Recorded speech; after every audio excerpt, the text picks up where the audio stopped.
I'm a consultant dermatologist. My name is Martin Wade, and I'm here at London Real Skin to answer your questions about dermal filler. Is dermal filler permanent? Well, it can be if you use a particular type of dermal filler, but at London Real Skin we would never do that, because what might look good now isn't necessarily going to look good in 5 or 10 years' time.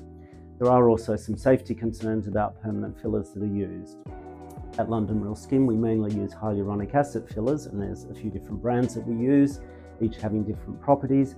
But the advantages of using a hyaluronic acid filler is it's actually a natural substance that the skin produces.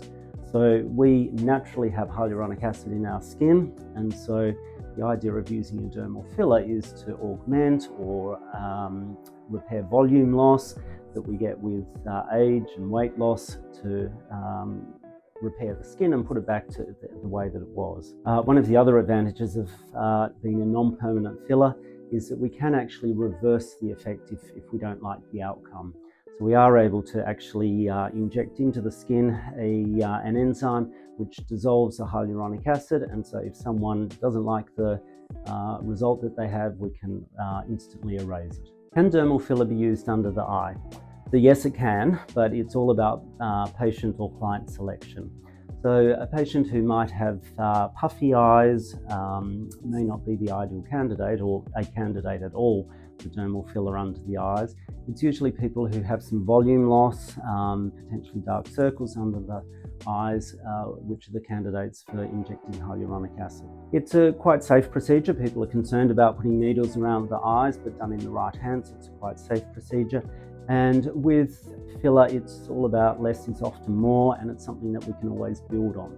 So often under the eyes, we undertreat with the idea that we may need to further filler in at a later date, and gradually just build up until we get the response that we want. Is dermal filler safe? Well, the actual substance that we're injecting is usually hyaluronic acid, and that's something that occurs naturally in the skin.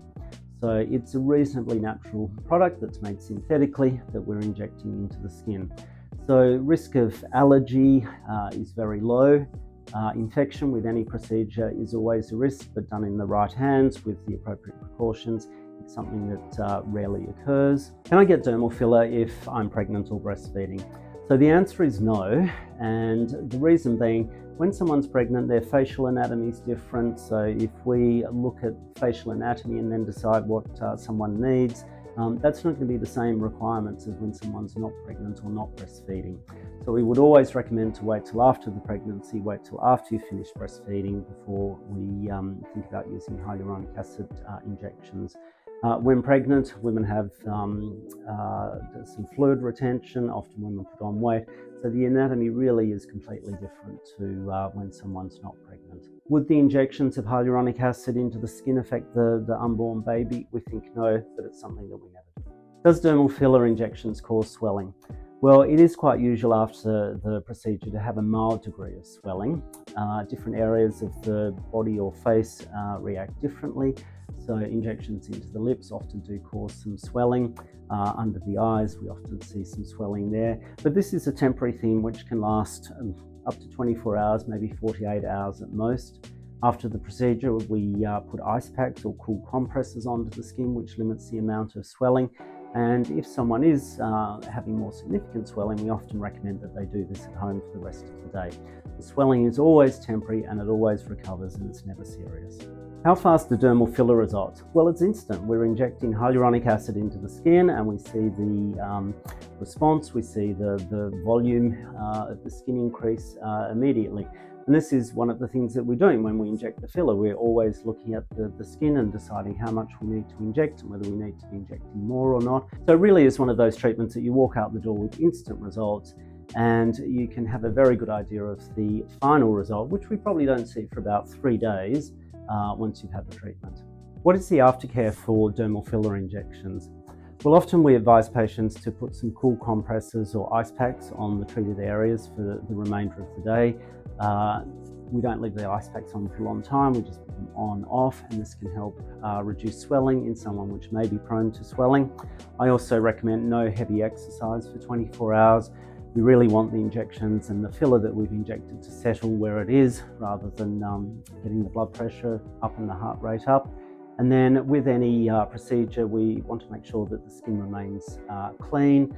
We wouldn't recommend any massaging or facials directly after the treatment, because we really do want that hyaluronic acid that we've injected to settle into where we've placed it and bond with the skin. Can I get dermal filler if I have Botox? The answer is yes. We often don't treat the same area on the same day, but certainly if someone was having neuromodulators to their forehead, we could do cheek augmentation or repair volume loss with the cheeks using hyaluronic acid. We can also combine the two treatments in the same area, but generally not on the same day. So often we would inject the neuromodulator first, see how this relaxes the skin, and then 2 weeks later consider using the hyaluronic acid filler injections, dermal fillers, and that then lets us be a little bit more sophisticated and precise into how much hyaluronic acid we deliver to certain areas. What is the difference between Restylane and Juvederm? Well, these are 2 big brand names in hyaluronic acid fillers, and there's certainly a lot of other brands out there as well. Each product has its own set of unique characteristics, and it really is important to be in experienced hands, so the injector knows what a filler can and can't do, or a particular brand can and can't do. And of course, everyone has favorites, or injectors will like one filler over another for certain areas. So that's a huge question and something I couldn't answer now, but it is something that is asked frequently, and often we may use more than one brand of filler because we think one filler works better for one area and the other for another indication. Which dermal filler lasts the longest? Well, of the different brands, each brand has different weights or consistencies of dermal filler. And this is very important because if we're injecting a dermal filler more deeply, we want something that's heavier, that's going to create more support. If we're injecting a filler in a more superficial location, we want it to be more mobile, more elastic, more fluid. And so there's a range within each brand of dermal fillers, strengths or consistencies basically. Some dermal fillers are designed to last up to 18 months.